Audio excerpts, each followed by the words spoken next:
Olá pessoal, tudo bem com vocês? Eu estou iniciando aqui nossa parte 2 da videoaula sobre imperialismo e, primeiramente, eu queria explicar que a ausência da aula na semana passada se deveu ao fato que no dia 1º nós teremos uma reunião psicopedagógica e aí eu adiei aquela atividade de aprofundamento, que é a atividade 5.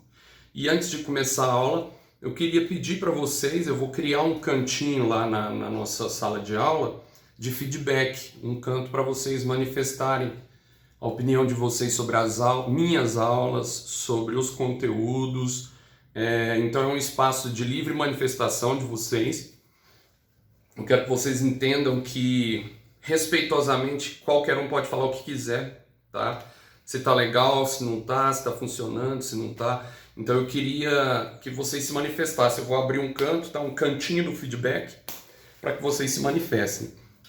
E hoje, diferente da primeira aula, eu não estou com material aqui, porque eu estou sozinho, então eu estou tendo que gravar com a câmera invertida e iria inverter se eu colocasse atrás de mim.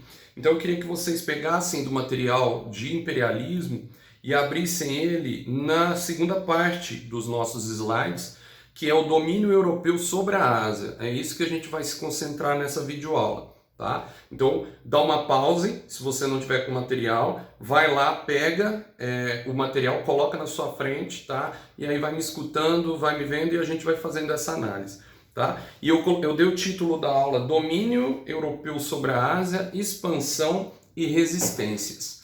Então basicamente essa aula vai se focar em 2 pontos, tá? Como a Europa dominou a Ásia, tá? E quais os movimentos de resistência que passaram dentro desse processo de dominação. Só que nesse momento as resistências não são o nosso foco, e sim o processo de dominação. E aí eu vou me concentrar em 2 processos mais importantes e vou citar outros que estão no material também. Os 2 processos são o caso chinês e o caso japonês, tá? E os outros processos nós vamos citando, dando pinceladas, que são os de resistência. Mas eu quero concentrar com vocês nesses 2, tá certo? Então vamos lá. Eu coloquei um slide para vocês com o título A Ásia no perfil imperialista. Quando nós analisamos o motivo de conquista da Ásia, ele é muito simples dentro do nosso conteúdo. Trata-se de uma variedade incrível de matéria-prima e de um mercado consumidor gigantesco. Se vocês observarem no slide, no século XIX a China tem 450 milhões de possibilidades de consumo, habitantes que se tornam consumidores potenciais. Então, o que acontece? Eu disse que a China, ela, por exemplo, vai se transformar num alvo das potências industriais como um grande mercado consumidor, entendeu? A China se converteria em um gigantesco mercado consumidor e uma fonte inesgotável de matérias, de produtos naturais, de matérias-primas que eram necessárias para a Europa. Só que a China, diferente da África, ela já se constituía praticamente, a Ásia como um todo, como uma região de países definidos, de fronteiras definidas. Então a Ásia, e especificamente o caso chinês, que nós vamos tratar a partir de agora, a Ásia não vai se converter em uma região dominada pelo imperialismo direto, nem o indireto. Ela vai se transformar no que nós chamamos de zona de influência econômica. Tá certo? Então destaca no seu caderninho a relação da zona de influência econômica. Esse termo é importante. Só resgatando um pouquinho da última aula. Imperialismo direto é aquele em que nós temos o domínio político, né? Nós temos um domínio político e econômico. Nós temos a região dominada se torna uma colônia. No imperialismo indireto, nós temos o domínio por meio de empresas e de empréstimos, sem que o país seja feito colônia. O exemplo máximo disso é os Estados Unidos com a sua dominação econômica em várias regiões. E no século XIX, o que a Inglaterra fez com o Brasil. Tá? Então é importante que vocês tenham muito bem essa definição, porque o que vai acontecer na Ásia é diferente disso. O que vai acontecer na Ásia é um misto dos 2. Tá? Então o que eu coloquei no slide? Interesse dos países industrializados, mas que não será transformado politicamente em colônia, mas em zona de influência econômica. E aí eu vou falar de 2 estratégias usadas nesse processo de dominação. O que nós chamamos de break-up e o que nós chamamos de open door. O break-up é o que foi feito pelas potências europeias, sobretudo a Inglaterra e a França. E o open door é o que é feito pelos Estados Unidos da América no Japão. Então eu vou me concentrar em 2 exemplos. tá? Eu vou me concentrar no breakup a partir de um evento chamado Guerra do Ópio e eu vou explicar o Open Door a partir de um evento conhecido como Era Meiji, tá? Então vamos nos concentrar e vamos passar para esses dois processos. Mas resumidamente apresentando um plano geral, o breakup é uma forma mais forçada, é uma maneira mais, vamos dizer, impactante de abertura econômica. O breakup é quando as potências europeias forçam as potências asiáticas à abertura econômica, por meio da quebra de suas barreiras, por meio da quebra de suas políticas, por meio de assinaturas de tratados desiguais. O Open Door, ele já se volta para quê? O Open Door ele representa estratégias diplomáticas de abertura, que foi basicamente o que os Estados Unidos tentaram fazer com o Japão, tá certo? Então vamos lá para o slide escrito A Guerra do Ópio, 1839-1842. A Guerra do Ópio envolveu duas potências, então anota, Inglaterra e China. Tá? A Inglaterra, a potência europeia, industrializada, e a China, o alvo da dominação inglesa, o alvo da dominação europeia. Para a gente entender, vamos para o mais óbvio. O que é o ópio? O ópio é uma droga, tá, feita a partir da papoula, tá? Da flor da papoula.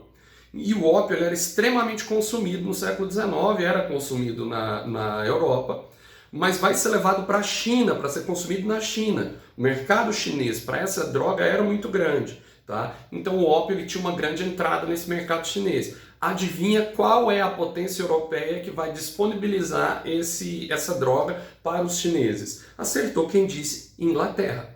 Então a Inglaterra, dentro de um paralelo bem grosseiro, vai ser basicamente o traficante, aquele que vai levar a droga para ser consumida na China.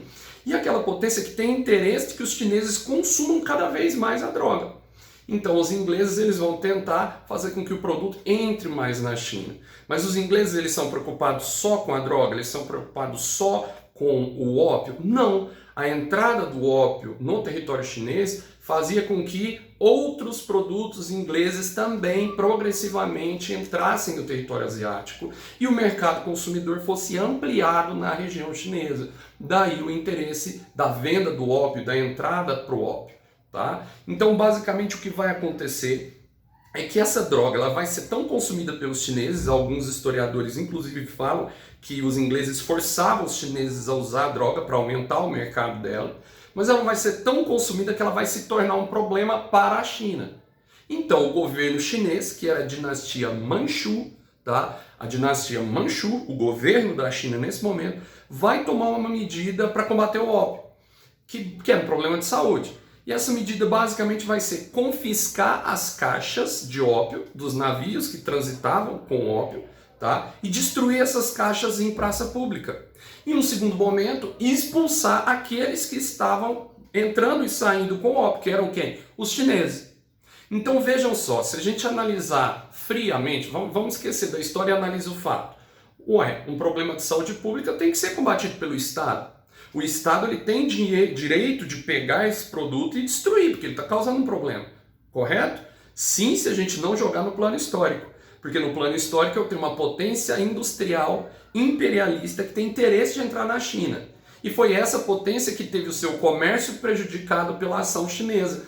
Quando a China decide destruir o ópio, quando a China decide que o mercado do ópio estava causando um problema e expulsa ingleses e destrui caixas de ópio, ela está mexendo com a potência industrializada que tem dinheiro e tem poderio militar suficiente para entrar e resolver a situação. Então eis que é exatamente o que vai acontecer. Quando eles criam esse incidente diplomático, tá? Qual a consequência? Os ingleses declaram guerra à dinastia Manchu. Os ingleses declaram guerra ao governo chinês. E é lógico que os ingleses vão vencer. Basicamente pelo quê? Economia, disponibilidade de capital para ser gasto com a guerra e poderio bélico infinitamente superior ao chinês. Então o que vai acontecer? Nós vamos ver os ingleses tendo uma vitória frente aos chineses, tá? Perdão, a Inglaterra tem uma vitória diante da China e como parte dessa vitória os chineses são obrigados a assinar o chamado Tratado de Nanquim. Destaca no seu caderno, Tratado de Nanquim. O Tratado de Nanquim, ele é importante porque ele foi o primeiro dos chamados tratados desiguais. O próprio termo já diz por si só. Em 1842, o Tratado de Nanquim é o primeiro de vários tratados que vão abrir o mercado chinês para os produtos ingleses. Tá? Então, se você observar no que eu coloquei, você tem a abertura de portos chineses para os ingleses, 5 portos. Tá? Você tem o direito de extraterritorialidade, ou seja, você tem o direito dado aos ingleses para circular livremente pela China. Você tem a abertura pela navegação no principal rio chinês, que é o rio Yangtze, e você tem o protetorado dado para os ingleses da ilha de Hong Kong. Então presta atenção, olha que interessante. Um tratado foi assinado, um tratado, de novo, teoricamente é um acordo entre dois países. Mas esse acordo foi assinado dando poder aos ingleses, tá, para fazer aquilo que eles queriam fazer desde o início: controlar portos, controlar a livre navegação pelo principal rio que leva a essas regiões para se transformar em mercado consumidor. E eles passam a ter o direito de governo, de uma espécie de governo, um protetorado sobre a principal região comercial da China, que é Hong Kong, que só vai ser libertado muito tempo depois, já lá depois do processo da China comunista, nas próximas aulas que nós vamos analisar. Então, após o primeiro tratado desigual, que é o Nanquim, os ingleses conseguem livremente entrar com seus produtos e ampliar o mercado chinês a bel prazer. Ou seja, basicamente o que representa o break-up? Eu aponto uma arma para sua cabeça e falo, vamos assinar um acordo? E você assina um acordo de bom grado. Mas na verdade foi depois que eu apontei a arma para sua cabeça. Quem está com a arma na mão? Os ingleses. Quem está sendo obrigado a assinar e abrir? Os chineses. E isso vale para a Segunda Guerra do Ópio, que foi uma extensão da primeira. No slide vocês vão ver que a França entra na jogada. É assinado um outro tratado, que é o Tratado de Tientsin, em 1858. E desse novo tratado, além de abertura de comércio, abertura de portos, livre circulação de mercadorias, eu chamo a atenção de uma coisa. Esse Tratado de Tientsin, ele já permite a entrada de missionários europeus. Então vejam só, a dominação econômica está se transformando numa dominação política e progressivamente uma religiosa cultural. Tá certo? E no decorrer do século XIX, vários outros tratados vão ser assinados, o que vai transformar a China num verdadeiro canteiro de produtos e de iniciativas econômicas inglesas. Isso só vai acabar com a Revolução Comunista Chinesa de Mao Tse-tung. Tema de aulas mais à frente, aulas que eu espero que sejam dadas em sala de aula e não virtualmente. Então, meus queridos, compreendido esse processo da Guerra do Ópio, eu falei de algumas reações nacionalistas. Eu citei algumas reações nacionalistas, que eu não vou aprofundar, só vou citar. O que é uma reação nacionalista? São os próprios cidadãos dos países asiáticos, das nações asiáticas, questionando o seu governo. Tá? Então o que vai acontecer? Essas reações nacionalistas mostram que a população não via com bons olhos, tá, a ação do governo em aceitar a presença estrangeira.